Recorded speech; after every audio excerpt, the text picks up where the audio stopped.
What is going on, What's going on, horror spotters? This is Alex for the Coaster Spot.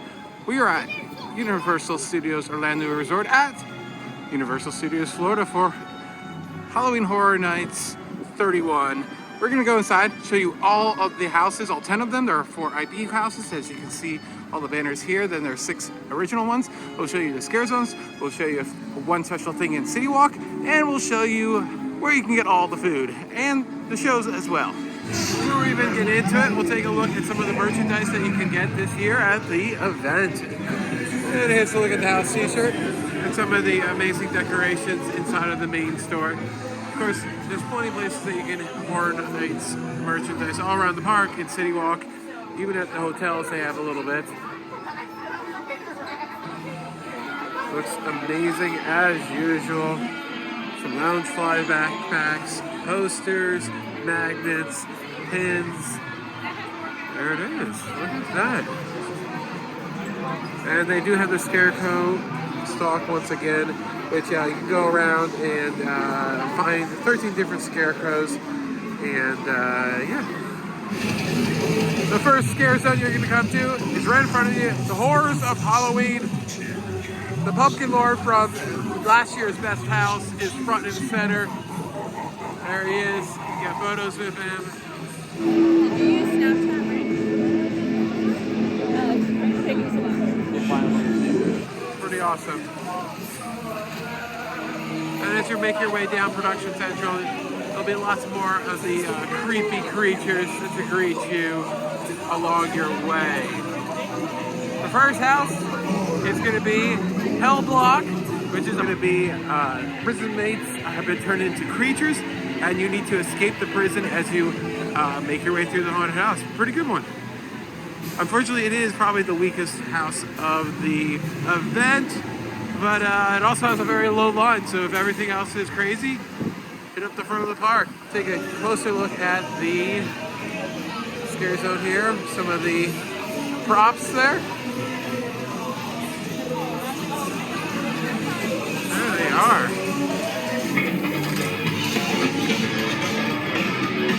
We do have a bunch of specialty items all around the park. And here are the first ones. Witch's Spell Cauldron Stew looks really cool. And then we come to our second house. Spirits of the Coven takes place in a speakeasy from the 1920s. A bunch of witches are going to be attacking you as you walk through the speakeasy. Pretty cool theme. I enjoyed it. It's definitely a different take on a haunted house. Entering at the Jimmy Fallon Risk for New York is going to be Halloween, based on the classic movie from the 70s. Pretty much not a lot to say about this one other than it follows the movie, and if you're a big fan of the movie, it'll probably be a lot of fan service. You meet a lot of Jasons, and their set pieces in there are huge. Like, you don't want to spoil too much in this one, but very impressive set design on that one. On the left, you're going to have the Fiesta de la Chupacabra, which you're going through a Mexican village that's been taken over by a bunch of those monsters, the Chupacabras. Really good set pieces as well. These are the soundstage houses, so they have huge, huge sets. Absolutely ridiculous. Love them. And Dead Man's Pier, Winter Wake. You're going to be going through a New England village, New England boathouse, where the fishermen have come alive, risen for the death, and they are out for revenge. Amazing set pieces, as I said. One little spoiler, like this giant lighthouse that just you see throughout the entire house. It's really incredible, actually. And here's our second scare zone. It is Sweet Revenge, where candy from a candy company have turned the children into murderous villains. Again, pretty good scare zone. The scare zones here this year are very well done.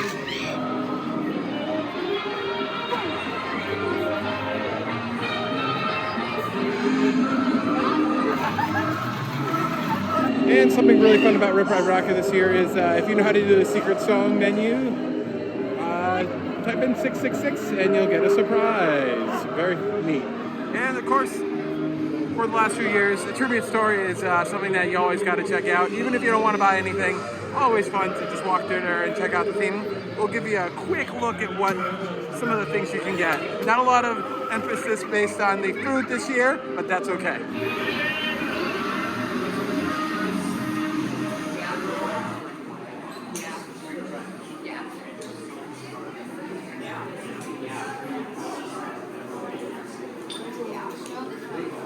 Now we're entering to a cemetery.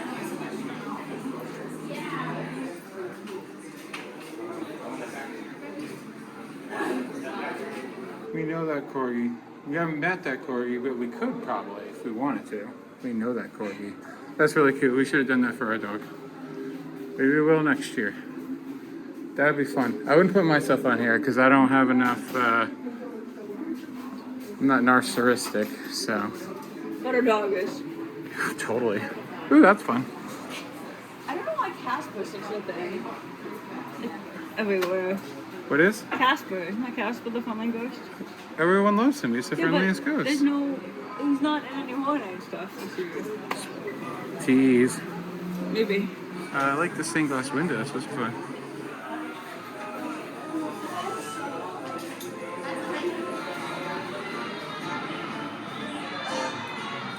Over in the New York area, you're going to have 2 food areas at Grammarly Park. No Chance in Hell PBJ, fried Twinkies, fried Oreos. And then all the beer is going to be pretty much the same across every food stand. You have the bar right here. And over here you have some very interesting foods here with the Killer Stove Top Popcorn Custard and the Haunted Horseshoe. Continuing clockwise around Grammarly Park, we have some more. You can get those Twisted Taters. Here are the different types you can get this year. They always change it up. Fiery Twisted Tater Queso, seasoned salt, garlic parmesan, sour cream and chives, and ghost pepper if you're daring. You have eats and treats here, petrified rat tails, major sweets, ice cream sandwich, and spicy turkey and squash bun. I'm getting that. And the last little booth over here, right by the mummy, is where you're gonna get the signature Instagram item, the pizza skulls.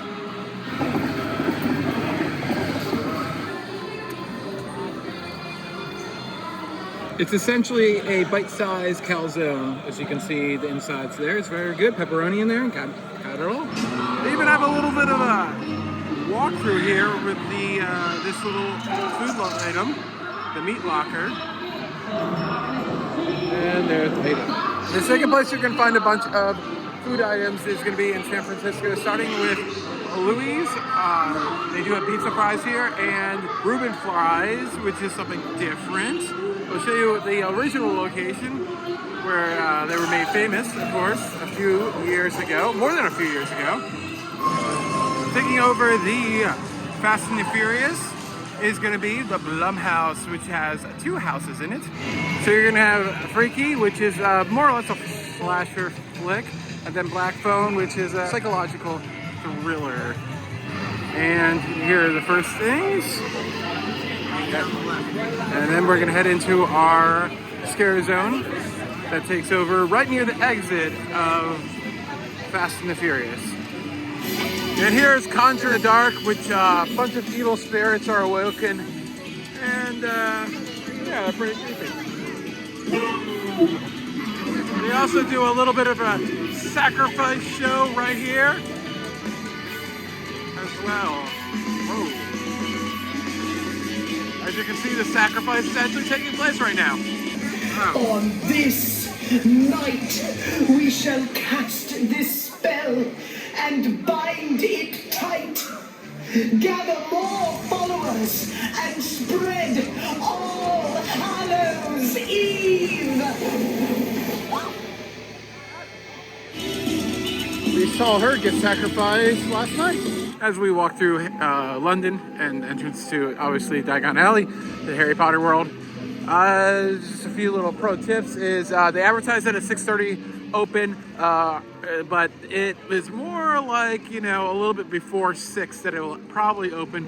6:30 is when all the houses are guaranteed to be open. If you are a hotel guest, you have your own entry, and that also gets you into Hellblock. So yeah, that's a really good thing. And then it gets you into the Stay and Scream area right by New York. So you can do some food, you can do some mazes before even the regular guests get in. And then of course there is Stay and Scream. If you have a park ticket, you can go into designated areas to not leave the park. But you have to be into those areas by 5 p.m. I believe. There is also a $35 ticket if you want to enter in at 3 o'clock if you do not have park admission, so you can actually go and do a couple of things that might not be available during horror nights, such as horror makeup, Born, E.T. That's my suggestion. So pro tips there for sure. As we made our way all the way to the far back of the park, they still have this photo op here. The Chucky photo op that was from last year. They still have it. And this big pumpkin stand. And some really cool stuff here. There is the churro dogs on a stick and a maggot covered cheese dog. Of course, it's not real. It's all fake. But it looks disgusting. And I've heard it's actually really good. Halloween Nightmare Fuel Wildfire is going to be our high energy dance show. Also throw in some acrobatics, lots and lots of fire, and some magic. It's actually kind of similar to last year's, a lot of the different stunts, so don't expect it to be too different, unfortunately, from last year, but it was a good show. And if you like sexy women and men dancing, that is the show for you. Arrive early for sure, at least a half an hour on a busy night, and maybe 15 minutes on a less busy night. But here is Bugs Eaten Alive, which is one of the really good houses. We'll let you know what it's all about in a moment. So the basis of this house is that this pesticide company has this air conditioner type deal that is supposed to cool your house and kill bugs. However, things go wrong, and instead of killing bugs, it causes them to mutate and multiply, and to the point where they attack the homeowners and even start to host inside of their bodies. And it is pretty insane. It is your nightmare if you are a homeowner, that is for sure. Just to the right of Men in Black is going to be Descendants of Destruction. You're going to be entering into the New York subway station here. You're going to be going underneath into these tunnels that have been burrowed by these mutated humans that are going to be attacking you. You go through a New York subway car. It's really cool, and really cool use of blacklight. It's an okay house, probably a bottom 5 though, for sure. But good effort. Right next to the Back to the Future train, and right before the entrance to Springfield, which Springfield, all the food areas are completely open. You have the Good Guys Burger, and the Wanna Play Benet, and the Chili Ray Lee Ray. There's what the Good Guys Burger looks like. Right at the beginning of Kids Zone, you're gonna have another Twisted Tater stand. Same thing that we saw before in New York. So no need to show that off. Then over here, you're gonna have in the little castle thing over here, or crib, you're gonna have a garlic Philly cheesesteak and a Mummy's Curse tablet cookie. And then, of course, a favorite, and there are other places to get it really quickly right here, but pizza fries can be gotten here. They have a vegan one here this year, the classic, and then the s'mores fries. You also can get this over at the in San Francisco, and you also can get it over in New York at the pizza place over there. And I find that place is actually way better to get it because you get to go inside, especially right now, like where it's drizzling, so you get to be protected from the elements. And behind all that delicious food is going to be our final 2 houses. First is The Weekend, which is developed in collaboration with the band of the same name. So a lot of fun music. It's a weird house. It's probably my second favorite house just because it's so different and unique. Lots of different effects and just absolute absurdness. I really enjoyed this one, and I wasn't expecting to it. And it just has I feel like there should be more houses that incorporate music into them for sure. What's great about this one is also in the line, even if it's long, it is like a dance and sing-along party. It is fantastic. It's one of the best atmospheres in the line here at Horror Nights that I can think of. And then you have the Monsters Legends Collide, which is mostly mummy themed. You're gonna go through like mummy ruins, Egyptian ruins type deal. And then the Wolfman and Dracula show up who are trying to battle for supremacy. It's kind of weird, but it works somehow. It's really good. I enjoyed it a bunch. So we still have 2 scare zones and a show to show you. So let's continue our way back towards the main gate. And as you go from Kid Zone and Springfield, you go into Scarecrow, Cursed Soil, where it's an old farm where these creatures have come up from the ground. So basically you're Corn and Scarecrow and Monster.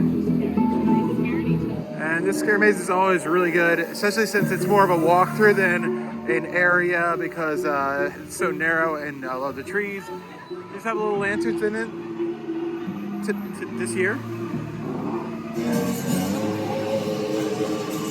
And in front of Mel's Dine-In, you're gonna get a chainsaw horde. So if you don't want some chainsaw guys, run through here for sure. Over here is gonna be the entrance to the water fountain show this year. It is very good. Since this year is not very highly based on IPs, it really doesn't call from them other than the weekend. So it's an all original story with Ghoulish, a Halloween tale. Definitely suggest if you're gonna do one show, do this one. You don't have to show up that early, and it's only 12 minutes long, so it's not that much of a commitment.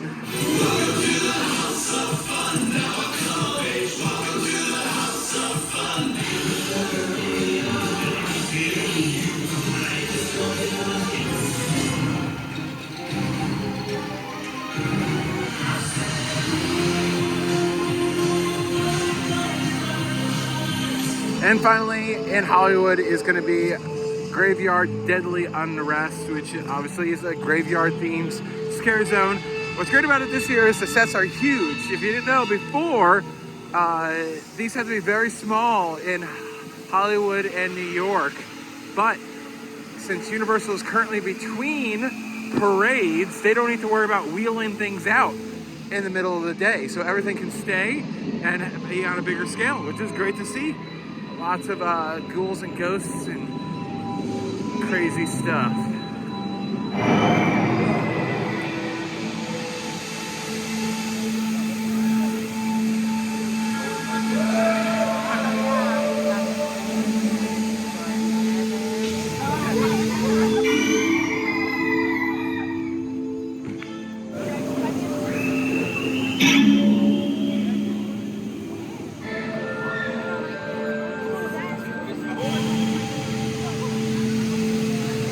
Over in City Walk at the Red Coconut Club, which has been closed since before COVID, it is reopened as the Dead Coconut, which is a themed pop-up tiki bar.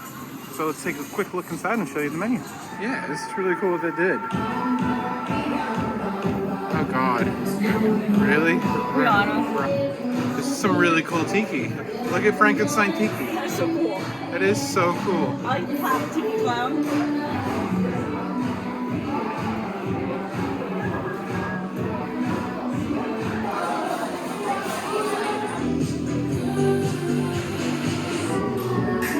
I gotta say, you gotta come to the Dead Coconut. Whether you take a break in the middle of your horror nights when the lines get really long, middle of the day, middle of the night, that's what I suggest do, or the way out. Yeah, because it's right by the exit of City Walk that leads to all the transportation and stuff. I get the pecan pie cider. It's really good. That's also available all throughout the event, yeah. That's it. That's everything you can do here at Horror Nights. Hopefully this helps you out a little bit with your day or night or whatever. It's kind of a weak year, but at the same time, it's Halloween Horror Nights. Universal have to do a terrible, I don't know what they would do to actually make this event bad, but it's still kind of weak. For the 5 years I've gone, it's probably my least favorite, but it is still better than pretty much every regional, local haunt that you'll go to by far. So yeah, and this is early on. This is only the second week, and they continue to modify things and improve on things as it goes on. So some stuff that I said might be completely invalid in just a few weeks if you go.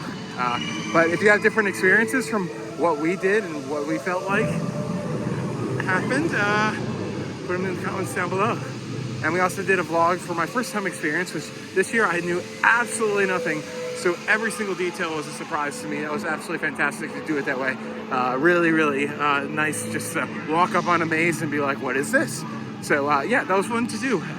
Thanks for watching. This has been Alex for The Coaster Spot. Like, comment, and subscribe, and hit that bell for instant notification when the videos come out.